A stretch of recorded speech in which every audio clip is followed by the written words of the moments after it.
Breaking news. A Russian mercenary chief with thousands of troops ordering an armed rebellion and march on Moscow, only to abruptly call it off. Yevgeny Prigozhin of the Wagner Group saying he halted the march to avoid shedding Russian blood.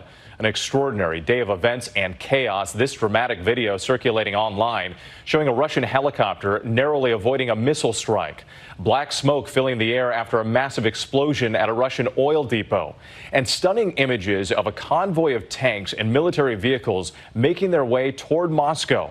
Earlier today, an angry Vladimir Putin vowing to crush the rebellion in a televised address to the nation, calling it treason and a stab in the back. President Biden monitoring developments, reaching out to European allies. And late today, word of a deal to drop criminal charges and de-escalate tensions. We have team coverage tonight, and ABC's chief foreign correspondent Ian Pannell leading us off from Ukraine. Extraordinary scenes unfolding today in Russia after what appeared to be a serious rebellion against Vladimir Putin, and an armed march on Moscow was suddenly halted. Russian state TV leading with what it called an attempted mutiny by the head of the Wagner paramilitary group, Yevgeny Prigozhin. Prigozhin, a former close ally of Putin, marching his army of mercenaries in a takeover of defense and intelligence security buildings in Rostov-on-Don, a key Russian military hub near Ukraine. After seizing control, he ordered his tanks and military vehicles to then head north towards Moscow. Mama! A major oil depot exploding on the outskirts of Voronezh as Wagner troops advanced through. Videos showing military helicopters being fired on by Wagner forces. And on the city's outskirts, miles-long columns of military vehicles along the highway.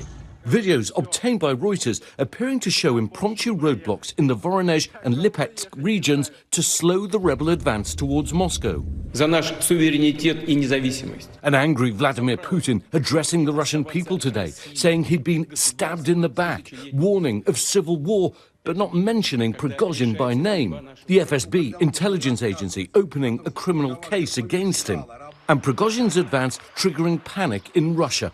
But then tonight, as his troops were less than 200 miles from Moscow, he announced a halt, saying he wanted to avoid bloodshed.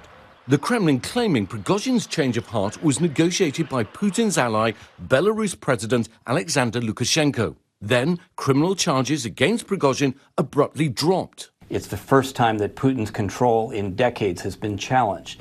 So his control, the facade of control, has been weakened, which in turn will weaken his control of his regime. Prigozhin and his men have been accused of a string of war crimes, allying themselves with groups involved in the conflicts in Libya and Syria. When he brought his troops to eastern Ukraine, they played a key role in the brutal siege and ultimate Russian victory in Bakhmut, leaving the city in ruins.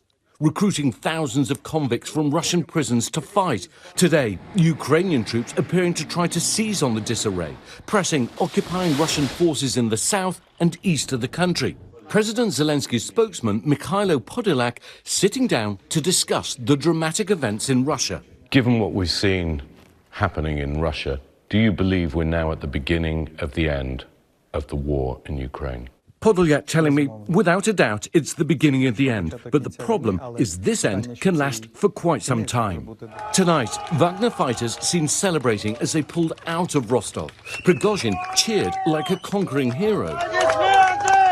But Russians left trying to understand what just happened, and Ukrainians what this means for the war. And let's get right to Ian Pannell joining us now from Kharkiv. Ian, an extraordinary chain of events today. What more are you learning about this deal, and what concessions may have been made with Prigozhin? Well, I think, first of all, Putin certainly looks bruised and weakened by the last 24 hours. We still don't know what kind of a deal, if any, was made to persuade Prigozhin to back down.